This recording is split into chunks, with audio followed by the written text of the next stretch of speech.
जय माता दी दोस्तों, मन की आवाज़ मोटिवेशनल में आपका बहुत बहुत स्वागत है। आज की कहानी है दौलत का लालच ले डूबता है। पूरे गांव में हड़कंप मची हुई थी। आज महाशिवरात्रि के दिन किसकी लाश मंदिर के पीछे लावारिस की तरह पड़ी हुई है। मंदिर में ब्रह्म मुहूर्त के समय से ही लोगों के आने जाने का तांता लगा हुआ था।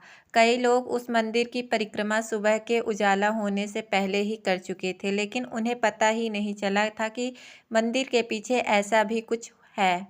लेकिन जैसे जैसे सूरज की रोशनी आई, अपनी नई किरण के साथ पृथ्वी तल के सुसज्जित करने लगी, लोगों की नज़र उस लाश पर पड़ी। लोग आपस में कानाफूसी करने लगे कि यह लावारिस लाश आखिर किसकी है। यह धीरे धीरे गांव के मुखिया धन्ना सेठ तक पहुंची। धन्ना सेठ जिस प्रकार धन और नाम से धनी थे, उसी प्रकार सोच के भी धनी थे। उन्होंने उस बारे में बहुत विचार किया, लेकिन सच्चाई की तह तक नहीं पहुंच पाए। फिर उन्होंने पुलिस वालों को फ़ोन लगाया और वहां के बारे में पूरी जानकारी दी। थाने से डीआईजी साहब के साथ साथ कुछ पुलिस वाले और हवलदार भी साथ आए। जब पुलिस वालों ने उस लाश को सीधा किया तो देखा उस बूढ़े आदमी की पहचान भी मिटाने की कोशिश की गई। इसलिए उसके चेहरे पर किसी धारदार वस्तु से कई बार ऐसे काटा गया था कि उस चेहरा पहचाना ही नहीं जा रहा था। चेहरा समझ में नहीं आने के कारण तो पुलिस वाले भी माथा पकड़कर बैठ गए। लेकिन डीआईजी साहब को एक आइडिया आया कि क्यों ना हम इस गांव के सारे बुजुर्गों के बारे में पता लगाएं, सभी लोग सही सलामत हैं या नहीं। अगर इस गांव के सभी लोग सही सलामत हैं तो आजू बाजू के गांव के लोगों को पूछताछ किया जाएगा, ताकि सच्चाई का पता लगाया जा सके। डीआईजी साहब ने इस काम के लिए सभी पुलिस वालों को लगा दिया। फिर क्या था, 2 दिनों के अंदर पड़ोस के गांव में पता चला कि रामनाथ जी अपने घर में अकेले रहते थे।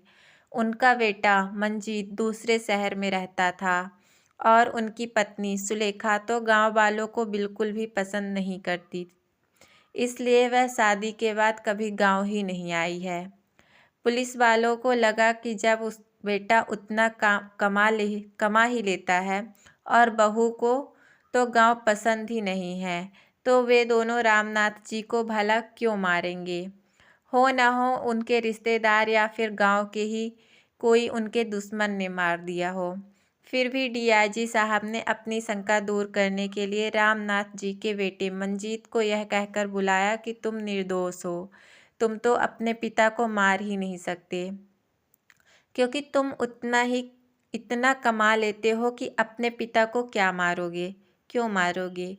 तुम्हारी पत्नी जब गांव और गांव वालों को पसंद ही नहीं करती, तो मुझे नहीं लगता कि उसने भी ऐसी बचकानी हरकत की होगी। बस तुम फॉर्मेलिटी के लिए यहाँ आ जाओ और अपना बयान देकर वापस चले जाना, और यह सब भी कंफर्म कर लो कि क्या यह तुम्हारे पिता की लाश है या किसी और की। मंजीत डीआईजी साहब की बातें सुनकर खुश हो गया और अपनी पत्नी के साथ गांव पहुंचा। अपना बयान देने डीआईजी साहब ने मंजीत से उसके पिता के बारे में पूछना शुरू किया तो उसकी जबान लड़खड़ाने लगी। शुरू में तो उसने कुछ सवाल के जवाब ठीक से दिए, लेकिन जब उन्होंने पूछा कि तुम अपने पिता को अपने साथ क्यों नहीं रखते थे, तब उसने कहा क्योंकि पिताजी को शहर में रहना पसंद नहीं था। और जब पूछा गया कि तुम उनके लिए हर महीने कितने रुपए भेजते थे और उनकी सुविधाओं के लिए क्या क्या करते थे, तब उसके माथे से पसीना टपकने लगा। डीआईजी साहब को शक हो गया, हो न हो मंजीत ने ही अपने पिता को मारा है। उन्होंने उसके 1 सप्ताह पहले का रिकॉर्ड मंगवाया कि वो कब कब कहाँ कौन सी जगह में था। मंजीत की जबान लड़खड़ाने लगी, हाथ पैर कांपने लगे।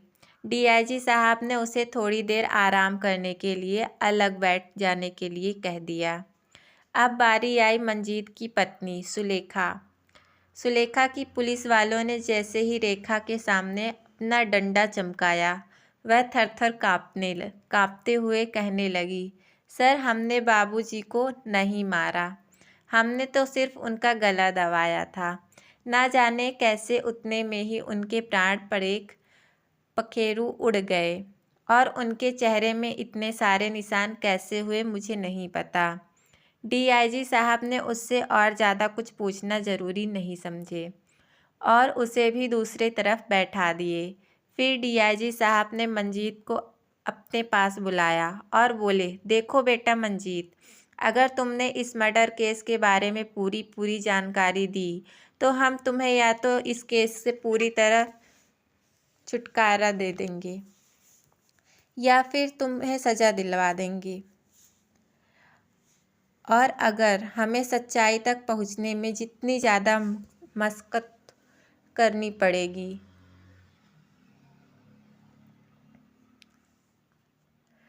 सज़ा उतनी ही ज़्यादा दिनों तक की मिलेगी। अगर तुमने आसानी से बता दिया कि तुम्हारे पिता की मौत कैसे हुई थी, तो तुम्हें कैसे मारा और इस लाश को यहाँ तक लाने की क्या सफ़र तय किया,